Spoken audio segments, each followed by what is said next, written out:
அன்பர்களே, நண்பர்களே, உங்கள் பாலுவின் இனிய காலை வணக்கம். இன்று நவம்பர் மாதம் 16ஆம் தேதி, தமிழுக்கு ஐப்பசி மாதம் 30ஆம் தேதி, ஞாயிற்றுக்கிழமை. இன்னைக்கு திதி துவாதசி திதி, நட்சத்திரம் அஸ்த நட்சத்திரம், அதாவது கன்னியா ராசிக்கு உரியது. ஸோ இன்றைக்கி சந்திராஷ்டமம் கும்பராசிக்காரர்களுக்கு உரித்தானது. இன்றைக்கி ராகுகாலம் சாயங்காலம் 4:30 6 வரை, யமகண்டம் மத்தியானம் 12 1:30 வரை, நல்ல நேரம் காலையில் 7:45 8:45 வரை, 10:45 11:45 வரை, சாயங்காலம் 3:15 4:15 வரை. இன்றைக்கி நீங்கள் அணிய வேண்டிய உடையின் நிறம் பிங்க் அல்லது மெரூன். தவிர்க்க வேண்டியது, அதாவது போடக்கூடாதது சற்று ப்ளூ, பிளாக், பர்பிள் கலர் ஆகியவற்றை தவிர்த்து விடவும். நீங்கள் காலையில் சாப்பிடக்கூடியது கர்ட் ரைஸ் ஆர் இட்லி. நண்பர்களே, இப்போது நம்ம பூராட நட்சத்திரத்தில் பிறந்தவங்களோட குணாதிசயங்களை பற்றி அவுட்லைன் பார்த்துக்கிட்டே வரோம். இன்றும் அதையே தொடர்வோமாக. பூராட நட்சத்திரம் 3ஆம் பாதத்தில் பிறந்தவங்க எப்படி இருப்பாங்கன்னா, தேக ஆரோக்கியம் பாதிக்கப்பட்டவராக இருப்பார். அடிக்கடி உடல்நிலை பாதிக்கும். அது அவரோட குணபாவங்கள், அவரோட தகாத போக்குநல கூட இருக்கலாம். தேக நலம் அடிக்கடி பாதிக்கப்படக்கூடியவராக இருப்பார். அதாவது பூராட நட்சத்திரம் 3ஆம் பாதத்தில் பிறந்தவர். அதே மாதிரி பூர்வீக புண்ணியம் உடையவராக இருப்பார். அப்போ தாத்தா பிதிர்பாட்டம் பாட்டங்காலத்து சொத்துக்கள் ஓரளவுக்கு இருக்கக்கூடும். அதே மாதிரி சுகபோகத்தை நன்றாக சுவைப்பவராக இருப்பார். தெளிந்த அறிவு படைத்தவராக இருப்பார். இவங்க எப்படின்னா, குடும்பத்தை ஒட்டி செல்ல மாட்டார். தன் இஷ்டமே தன் எது பிரகாரமே நடந்துக்கிடுவார். குடும்பத்தை ஒட்டி அதுக்கு அவங்களோட சொல்லுகளுக்கு கட்டுப்பட்டு நடக்கக்கூடியவர் அல்ல. பொருளாதார மேம்பாடு அற்றவராக இருப்பார். வரவுக்கு வார காசெல்லாம் செலவு பண்ணதுனால பொருளாதாரத்தில் உயர்வு இல்லாதவராக இருப்பார். இப்போது நம்ம ராசி பலன் நிகழ்ச்சிக்குள் செல்வோம். நண்பர்களே, அந்த ராசி பலன் நிகழ்ச்சிக்கு செல்லும் தயவுசெய்து அதை சப்ஸ்கிரைப் செய்யவும்.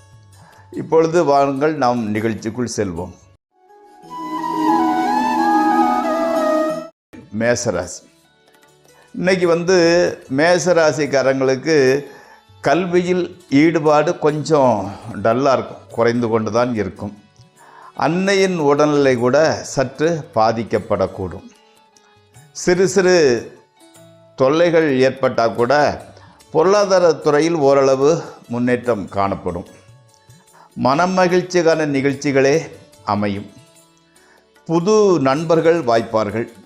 இன்றைய பொழுது அப்படியே இன்பமாகவே கழிந்து போகின்றது. அடுத்து ரிஷபராசி. கொஞ்சம் டென்ஷன் ஜாஸ்தியாக இருக்கும். தேவையில்லாத போட்டு மனசை போட்டு குழப்பிக்கிட்டு தான் இருந்துக்கிட்டு இருப்பீங்க. காரணம் இல்லாமல் அந்த டென்ஷன் தேவையற்றது, எப்பவும் நடக்கக்கூடியது தான். இன்றைக்கி என்னமோ மன அமைதி சற்று குறைவாக தென்படுகிறது. குழந்தைகள் எதிர்காலத்தை பற்றிய கவலை உருவாகின்றது. அதே சமயத்தில் இவ்வளோ பிரச்சனை டென்ஷன் இருந்தால் கூட மனைவி மக்கள் உங்களுக்கு மகிழ்ச்சி ஏற்படும் வண்ணம் நடந்து கொள்வார்கள். அவர்களால் பணத்தட்டுப்பாடு குறைகின்றது. நண்பர்களை விழுந்து தக்க சமயத்தில் உதவி கிடைக்கின்றது. அடுத்து மிதுன ராசி. இன்றைக்கி மிதுன ராசிக்காரர்களுக்கு கல்வியில் மனம் பூரணமாக ஈடுபடுகிறது. பணப்பழக்க வழக்கங்கள் ஓரளவு நன்றாகவே இருக்கிறது. வீடு, மனை, நிலம், வாகனம் முதலவே வாங்கவும் விற்கவும் நல்ல பலனை கிடைக்கின்றது. கணவன் மனைவி உறவு கூட மகிழ்ச்சியாகவே இருக்கின்றது. வாழ்க்கையில் முன்னேற்றத்திற்கான வழிவகைகள் கண்ணுக்கு தென்படுகின்றது. அடுத்து கடகராசி. அதாவது கொஞ்சம் சின்ன இடமாற்றம் அல்லது தொழில் மாற்றம் ஏற்படக்கூடும். பொருள் வரவு ஓகே, ஓரளவு பரவாயில்லை, நன்றாகவே இருக்கின்றது. ஆடை அணிகலன்கள் சேர்கின்றன. நண்பர்கள் உறவினர்களுடன் சுவையான விருந்து கிடைக்கிறது. அடிக்கடி பிரயாணம் ஏற்பட்டால் கூட அதன் மூலம் பெரிய அளவில் நல்ல பலன்கள் கிடைக்கவில்லை. அடுத்து சிம்மராசி. வீட்டிலையும் சரி வெளியிலையும் சரி கௌரவம், புகழ், மனமகிழ்ச்சி ஆகியவை உண்டாகின்றது. ஆனால் பண விரயம் கூட ஏற்படக்கூடும். இன்றைக்கி பந்தயம், சூதாட்டம், ஸ்பெக்குலேஷன் ஆகியவற்றில் ஈடுபடாமல் இருப்பதே நல்லது. செலவுகள் அதிகரித்து கொண்டிருந்தாலும் அதற்கு தகுந்தாற்போல் பணம் வந்து சேர்ந்து விடுகிறது. அடுத்து கன்னிராசி. கண், காது இவற்றில் ஏதாவது பாதிப்பு ஏற்படலாம். வீண் சச்சரவு ஏற்படக்கூடும். வியாபாரிகளுக்கு வியாபாரத்தில் ஓரளவு லாபமே கிட்டுகின்றது. நண்பர்கள், மூத்த சகோதரம் மூலம் உதவியும் ஆதரவும் கிடைக்கும். அடுத்து துளாராசி. மேலதிகாரிகளின் கோபத்திற்கு ஆளாக வேண்டி வருகிறது. சிறியோரிடம் கூட பணிந்து நடக்க வேண்டி இருக்கும். நம்மளை விட வயசுலேயும் அனுபவத்துலேயும் திறமையிலையும் கம்மியானவங்கிட்ட கூட கூழ கும்பிடு போட வேண்டியிருக்கு, கை கட்டி நிற்க வேண்டியிருக்கு. எல்லாம் நம்ம தலையெழுத்து. குடும்பத்திற்கு காசு வேணும் இல்லையா, அதனால் செய்ய வேண்டியது தான் இருக்கிறது. மனதில் ஒரு அது என்ன சொல்ல, ஒரு இன்ஃபீரியாரிட்டி, என்னடா வாழ்க்கைங்கிற மாதிரி நினச்சிக்கிட்டு இருக்கிறீங்க. அதே சமயத்தில் இன்று பணத்தட்டுப்பாடும் பண இழப்பும் நேரிடக்கூடும். இவ்வளவுக்கும் மத்தியில் மனைவி மக்களால் மகிழ்ச்சி ஏற்படுகின்றது. நண்பர்கள், உறவினர்கள் உதவியும் ஆதரவும் கிடைக்கும். அடுத்து விருச்சிக ராசி. பணவரவு ஓரளவு பரவாயில்லை. நண்பர்கள் உதவி புரிகின்றனர். பெரியோர், மேலதிகாரிகளின் ஆதரவு கிடைக்கின்றது. கணவன் மனைவி உறவு ஓரளவு மகிழ்ச்சியாகவே இருக்கின்றது. கடிதங்களுக்கு சாதகமான பதில் வரும். கல்வி கேள்விகளில் மனம் ஈடுபடுகின்றது. ஸ்பெக்குலேஷன், ட்ரேடிங் ஆகியவற்றில் கூட நல்ல லாபமே கிடைக்கின்றது. ஸோ இன்று ஓரளவு நல்ல நாளாகவே தெரிகின்றது. அடுத்து தனுசு ராசி. பெரியோர்கள் ஆதரவும் அனுகூலமும் உண்டாகும். மனைவி மக்களால் மகிழ்ச்சி ஏற்படுகின்றது. பொருள் வரத்து ஓரளவு நன்றாகவே இருக்கிறது. உறவினர், நண்பர்களால் எதிர்பாராத அளவில் உதவி கிடைக்கின்றது.